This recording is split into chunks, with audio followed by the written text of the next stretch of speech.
It's Friday, so it's Friday Flicks. It's ready to see a movie, and Patrick Beatty here to help us get through some of these movies. This old thing was in your closet. No, actually, they just held me back a long time at Hogwarts because they just wanted me to be on the Quidditch team, and that didn't work out, you know. But I'm so happy to be here to talk about a lot of fun movies. Okay, there's the first one. Let's dive in. Yep, the fantastic beasts of crimes of the Grindelwald story, Secrets of Dumbledore. We know what it is. Roll it.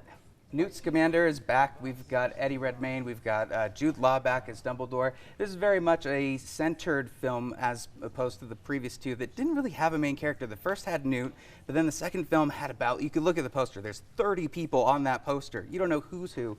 In this, they streamline it a little bit more to be just between Grindelwald and Dumbledore, their historic battle that could happen in the future films.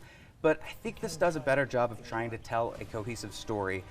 That being said, it's kind of a low threshold to clear, so I gave it a 7 out of 10.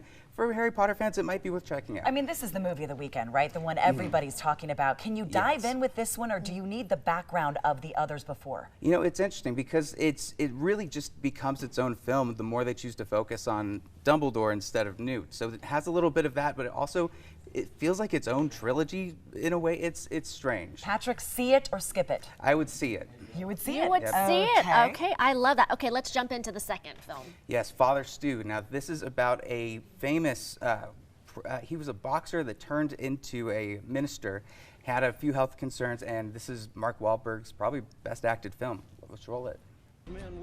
Now, this is a kind of feel-good, rags to riches in a way type of thing. Riches of the spirit, because he's going into this ministry, he's learning about faith and trying to come out of like the rut that he's in.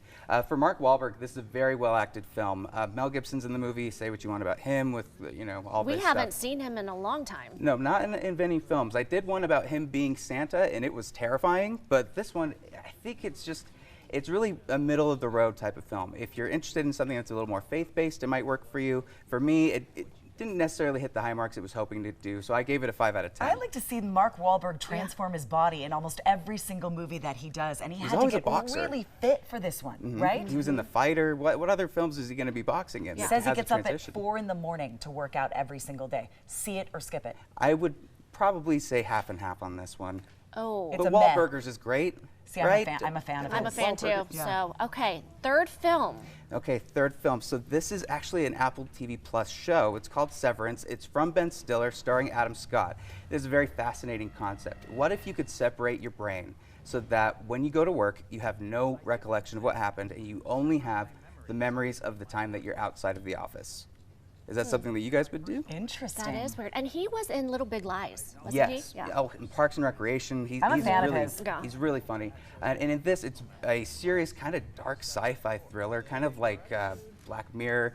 And it's fascinating. I've started the first 3 episodes, and it's just finished its season, so you can check it out on Apple TV Plus now. I gave it an 8 out of 10. Whoa. That's pretty good. So see it or skip it. Definitely see it. Okay. I saw this one on Netflix, and it wasn't ready to watch yet. I was so excited to see the rise and fall of Abercrombie & Fitch. Yes. Well, fair warning, there's going to be a lot of Abercrombie models in this documentary. Which isn't a bad thing, right? Did you guys stop there? Did you get it, Abercrombie? Yes. Okay. Well, so it's an smell experience. it. You smell it walking down the mall before you ever get there. That's such a big part of this documentary. And there's so many parts that make you just feel nostalgic. They try to describe what a mall is, and I felt so old. I was like, don't stop this. And they talk about the models, the classic models that you've seen on like the big poster when you walk into the place, why they structured and designed it that way, and also some of the not so great parts about how they weren't inclusive, how diversity was a huge problem, how they were kind of hiring people that were more attractive and putting people that were less attractive in the background. That's absolutely what they were doing. Do you know our own Brian Carlson worked at Abercrombie & Fitch? Did he really? He sure did. He sold cologne. Well, that makes this episode epic. It really. Now you have to see it. What? See it or skip it? I'm gonna say definitely see it, especially if you want the nostalgic kick. I gave it an 8 out of 10. It's a fun documentary. And it's streaming where? This is on Netflix. Okay. You need Netflix to watch that. Come over to my house, I'll show you. And before you come over, check out all of Patrick's reviews, everybody. His information right on your screen, patrickbeattyreviews.com. He's on social media, of course, and now on our website. You cannot be trusted with that. Put it down. Put it down. Poke some magic today. Poke someone's eye out. All right, up next, a free preschool.